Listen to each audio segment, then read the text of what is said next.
మాతృదేవో భవ. నేను మీ శ్రీధర్. నా నెంబర్ కింద స్క్రోల్ అవుతూ ఉంటుంది.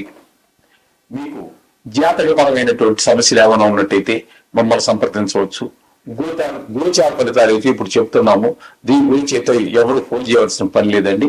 ఇందులోనే అన్ని రాసులు చెప్పుకోవడం జరుగుతుంది. వాటిలో చూసుకోండి. జాతకానికి మాత్రమైతేనే మాతో సంప్రదించండి. ఇకపోతే ఇప్పుడు మనం చెప్పుకోబోయే అంశం ఏంటంటే, మే నెల 2025 సంవత్సరంలో ద్వాదశ రాశుల వారికి ఏ విధమైనటువంటి ఫలితాలు ఉంటాయి అనేటువంటిది తెలుసుకునే ప్రయత్నం చేద్దాం. అందులో భాగంగా మొట్టమొదట ఈ నవగ్రహాలు ఏ రాశుల్లో ఎక్కడ ఎన్ని దశలు సంచరిస్తున్నాయి, వాటి వల్ల కలిగేటువంటి ఫలితం ఏంటనేది తెలుసుకునే ప్రయత్నం చేద్దాం. ప్రధానంగా రవి తీసుకున్నట్టయితే మేషరాశిలో 1వ తారీఖు నుండి 14వ తారీఖు వరకు మేషరాశిలోను, తదుపరి 15 నుండి నెలాఖరి వరకు వృషభంలో సంచారం చేస్తూ ఉన్నారు. తదుపరి గురువు సంచారం తీసుకున్నట్టయితే మేషరాశి 9 వరకు ఇక్కడ గురువు గారు వృషభంలో సంచారం చేస్తున్నారు. మే 10 నుండి మొత్తం మిథున రాశిలో సంచారం చేస్తూ ఉన్నారు. ఇంకా బుధుని కనుక మనం తీసుకున్నట్టయితే 3 రోజులు మీనంలోను, తదుపరి 28 రోజుల పాటు మేషంలోనూ సంచారం చేస్తూ ఉన్నారు.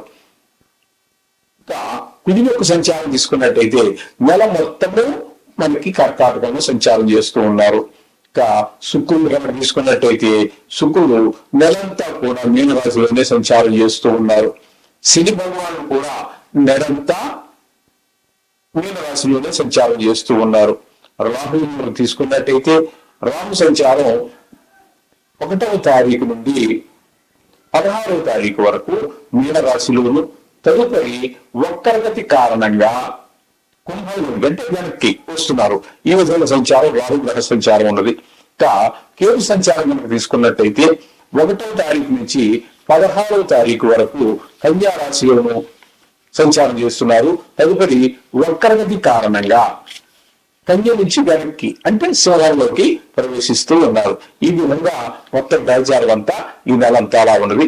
ఇప్పుడు రాశుల వారీగా మనం చెప్పుకున్నట్టయితే ఈ ఫలితాలు ఏ విధంగా ఉంటాయని, మిథున రాశి వారికి మే నెల 2025 సంవత్సరం గోచార ఫలితాలు ఏ విధంగా ఉంటాయనేది సశాస్త్రీయ పద్ధతులు తెలుసుకునే ప్రయత్నం చేద్దాము. ఇప్పుడు ఇక్కడ ముఖ్యంగా మిథున రాశి వారికి చెప్పుకుంటున్నాను కాబట్టి ఇక్కడ మొట్టమొదట జన్మంలోనే గురు సంచారం జరుగుతోంది కొద్ది రోజులు. అయితే మిగతా కొద్ది రోజులు ఏమైంది అన్నట్టయితే ఏ స్థానంలో స్టార్ట్ అవుతుంది గురు యొక్క సంచారం అక్కడ. కాబట్టి గురు యొక్క సంచారం అక్కడ మీకు 9 రోజుల పాటు ఏ స్థానంలో ఉంది. ఏ స్థానంలో ఉన్నప్పుడు ధన వ్యయం విపరీతంగా అవుతుంది. అయితే ఆ అయినటువంటి వ్యయం అంటే ఖర్చు పెట్టినటువంటి ధనం కూడా మంచి పనులకే ఖర్చు పెడతారు. మీ పిల్లల చదువుల గురించి కావచ్చు, లేదా ఇన్సూరెన్స్ కట్టడం గురించి కావచ్చు, లేదా గుడిలో ఏదో పూజ చేయించడానికి కావచ్చు, లేదా యాత్రకు వెళ్ళి రావడానికి కావచ్చు, ఇట్లా ఏదో మొత్తం మీద సద్వినియోగం అవుతుంది ఆ ధనం. కాకపోతే ఆ 9 రోజుల తర్వాత మిగతా నెలంతా కూడా ఇక్కడ జన్మంలోనే సంచారం చేస్తూ ఉన్నారు. ఇక్కడ ఈ జన్మంలో సంచారం అంతా ఏంటంటే సులభమైన ఫలితాలు ఉండవు. ఆదాయం తగ్గుతుంది, ఖచ్చితంగా ఆదాయం తగ్గుతుంది. మనసు కూడా మంచి వైపు కంటే చెడు వైపు ఎక్కువ మళ్ళేటటువంటి అవకాశం ఉంది. కొంతమందికి కొంచెం ఏమైనా అలవాట్లు ఉంటాయి చూడండి, అటువంటి వారికి జన్మంలో వల్ల అనుకూలత లేదు. కాబట్టి కొన్ని సందర్భాల్లో వారికి ఉన్నటువంటి చెడు అలవాట్లు ఏవైతే ఉంటాయో అంటే ఉపయోగం లేదు, చెడు ఉంటే మళ్ళీ వారు బాధపడే అవకాశం ఉంటుంది. చేత ప్రయోజనం లేనటువంటి అలవాట్లు చాలా ఉంటాయి మనిషికి. ఆ అలవాట్లన్నీ కొంచెం విజృంభించేటువంటి అవకాశం ఉంటుంది. అంచేత అస్మాత్ జాగ్రత్తగా ఉండాలి. అదంతా కూడా దీని దగ్గరికి అంటే ఈ అలవాట్లు కంట్రోల్లో పెట్టుకున్నట్లయితే దాన్ని మనం నియంత్రించుకోవచ్చు. అలాగే ద్వితీయ స్థానంలో కుజుని యొక్క సంచారం కర్కాటకంలో అది ఈ మిథున రాశి వారికి 2వ స్థానంలో కుజుని యొక్క సంచారం మాత్రము సొంతపరమైన ఫలితాలు ఇవ్వజాలదండి. ఇంట్లో కుటుంబంలో కొంచెం ధనాలను దొరుకుతుంది. ఎవరి మాట ఎవరు వినే పరిస్థితి ఉండదు.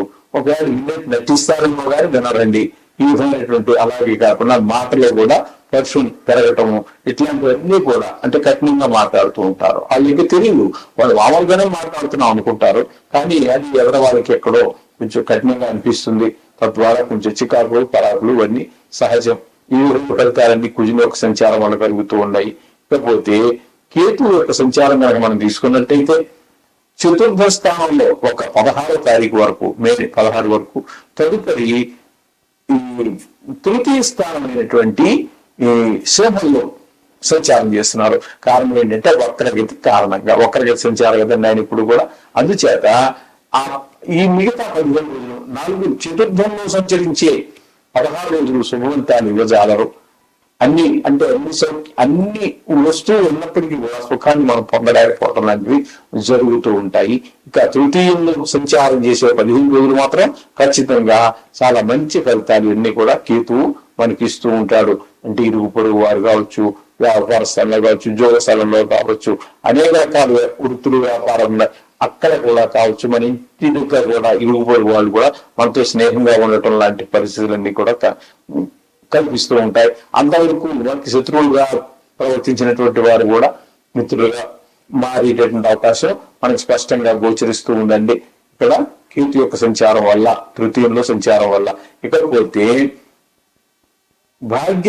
దశమ భాగ్యస్థానాలలో రాహు యొక్క సంచారం మనం తీసుకోవాలండి. దశమ స్థానంలో ఉన్నప్పుడు ఉద్యోగ పరంగా కొన్ని ఒకసారిగా పెరగటం తగ్గడం లాంటి కొన్ని సునాశ ఫలితాలు ఇస్తారు. అవి ఎక్కడున్నా కూడా దశమ స్థానంలో ఉంటే ఉద్యోగంలో ఆ విధమైన ఫలితాలన్నీ ఇస్తారు. 9లో ఉన్నప్పుడు మాత్రం కొంచెం ఏ విధమైనటువంటి శుభప్రదమైన ఫలితాలు ఆయన ఇవ్వజాలరు. తండ్రి గారి ఆరోగ్యం కొంచెం ఇబ్బంది పడటం గాని, ఇబ్బంది పెట్టడం గాని ఇట్లాంటివన్నీ ఉంటాయి. దానాలు, ధర్మాలు, తీర్థాలు, వాహన సౌఖ్యాలు వీటినన్నీ కూడా కొంచెం మనం కోల్పోవలసి ఉంటుందండి.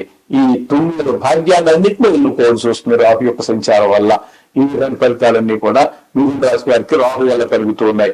కాకపోతే దశమ స్థానంలో శని యొక్క సంచారం జరుగుతోంది. దశమ స్థానంలో శని యొక్క సంచారం ఏ మాత్రమే వాంఛనీయం కాదండి. అది ఉద్యోగపరమైనటువంటి చికాకులు కలిగించేటువంటి పరిస్థితి అంతా ఉంటుంది శని భగవానుడి వల్ల. ఇకపోతే శుక్రుడికి కనుక తీసుకున్నట్టయితే దశమ స్థానంలో నెలంతా కూడా అక్కడే ఉంటున్నారు. ఆయన ఆ నెలంతా కూడా అనుకూలమైనటువంటి ఫలితాలు ఇస్తూ ఉన్నారు శుక్ర భగవానుడు మిథున రాశి వారికి. అంటే వృత్తిగా దాని ప్రవృత్తిగా దాని ఎట్లా అయినా సరే అన్ని విధాలుగా మంచి కళకు సంబంధించి ఇదిలో ఉన్న కూడా రాణింపు ఉంటుంది. అలాగే ఈ ఒకవేళ వృత్తిపరమైన వేరే ఈ లలిత కళకు సంబంధించి కాకుండా వేరే వృత్తిని చేసుకుంటున్నారు. ఆ వృత్తి కూడా మనకి చాలా దశమ స్థానంలో శుక్ర సంచారం వల్ల అదిలో కూడా మంచి ప్రోత్సాహం లభిస్తుంది, మంచి ఉల్లాసంగా ఉంటుంది, అన్ని సుఖాలు పొందుతూ ఉంటారు. ఈ విధంగా ఫలితాలన్నీ శుక్ర భగవానుడి వల్ల కలుగుతూ ఉంటాయి. అంచేత మీరు టీవీ రంగంలో ఉన్నటువంటి వారికి, అలాగే సినిమా చిత్ర పరిశ్రమలో ఉన్నటువంటి వారికి వీరందరికీ కూడా చాలా సహాయ సహకారిగా ఉంటారు.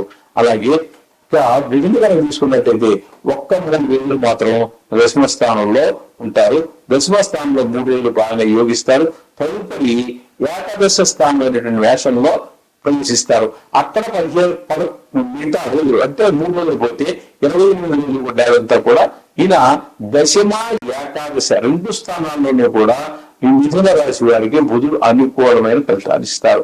మన బుధుడు అంటే తెలివితేటలకి వాటన్నిటికీ మంచి ఆయుధ ఫిల్టర్స్ కాబట్టి ఆయన మంచి మాటకారితనం, చమత్కారం, ఆ లాజిక్లు అన్ని తెలిసినవాడు కాబట్టి ఆయన బుధుడు ఈ 2 స్థానాలలో కూడా అంటే దశమ ఏకాదశ స్థానాలు రెండింటిలో కూడా చక్కటి మంచి ఫలితాలు ఇస్తూ ఉన్నారండి ఇక్కడ మనకు బుధ భగవానుడు కూడా. ఇకపోతే ఇక 1000 స్థానంలోకి వచ్చినట్టయితే రవి మనం తీసుకోవాల్సి ఉంటుంది. ఏకాదశ స్థానంలో ఒక 14 రోజుల పాటు సంచరిస్తూ ఉన్నారు. ఏకాదశ స్థానంలో ఏ గ్రహంలో యోగిస్తుంది కాబట్టి రవి భగవానుడు కూడా ఇక్కడ మీకు 14 రోజుల పాటు చాలా లాభ స్థానంలో ఉన్నారు కాబట్టి ఆరోగ్యం బాగుంటుంది, ఆదాయం బాగుంటుంది. ఏ నిపుణున్నా కూడా అందరూ సహాయ సహకారాలు అందుతాయి. ఏ పని ప్రారంభించినా దిగ్విజయంగా చేయగలుగుతారు మొదటి 15 రోజులు. తదుపరి వ్యయస్థానమైనటువంటి వృషభంలో ప్రవేశిస్తూ ఉన్నారు. వృషభంలో ప్రవేశించినప్పుడు మాత్రం ఆరోగ్యపరమైనటువంటి ఆదాయపరమైనటువంటి ఇబ్బందులన్నీ కలుగుతూ ఉంటాయి. ఈ విధమైన పరిస్థితులన్నీ కూడా మనకి రవి సంచారం వల్ల కలుగుతున్నాయి. ఈ విధమైన ఫలితాలు మిథున రాశి వారికి జరుగుతూ ఉన్నాయి. అయితే కొన్ని గ్రహాలు అనుకూల ప్రతికూలతలు మామూలే. కాబట్టి ఖచ్చితంగా నేను చెప్పినట్టుగా ఈ నవగ్రహాలకు సంబంధించినటువంటివి విష్ణు సహస్రనామం అని, ఈశ్వరుడికి అభిషేకం అని, లేదా నవగ్రహ మంత్రాలని, గాయత్రి అని ఇట్లాంటివి ఏమైనా ఉన్నట్టయితే ఏమిటి వస్తే దాన్ని చదువుకోండి. వీటి నుంచి బయటపడే అవకాశం ఉంటుంది. దానికి అడిషన్ టు దట్ దానికి కొంచెం మీకు కొన్ని ప్రోత్సాహంగా ఈ నెలలో మీకు అదృష్టం ఏంటంటే ఈ యొక్క శని త్రయోదశి ఒకటి వస్తున్నది. ఆ శని ఏదైనా ఉన్నట్టయితే ఖచ్చితంగా శని త్రయోదశిని ఉపయోగించుకోండి. పేదల జపం ఏదో చేయటం అట్లా చేయండి. అలాగే 22వ తారీఖున వచ్చినటువంటి హనుమత్ జయంతి ఒకటి ఉన్నదండి. ఆ హనుమత్ జయంతి కూడా శని భగవాన్ యొక్క పేర నుంచి బయటపడడానికి అది కూడా ఒక మార్గంగా మన వారు సూచించారు. కాబట్టి అది కూడా చేసుకున్నట్టయితే మీకు మంచి శుభప్రదమైన ఫలితాలు లభిస్తాయి. శుభం భూయాత్.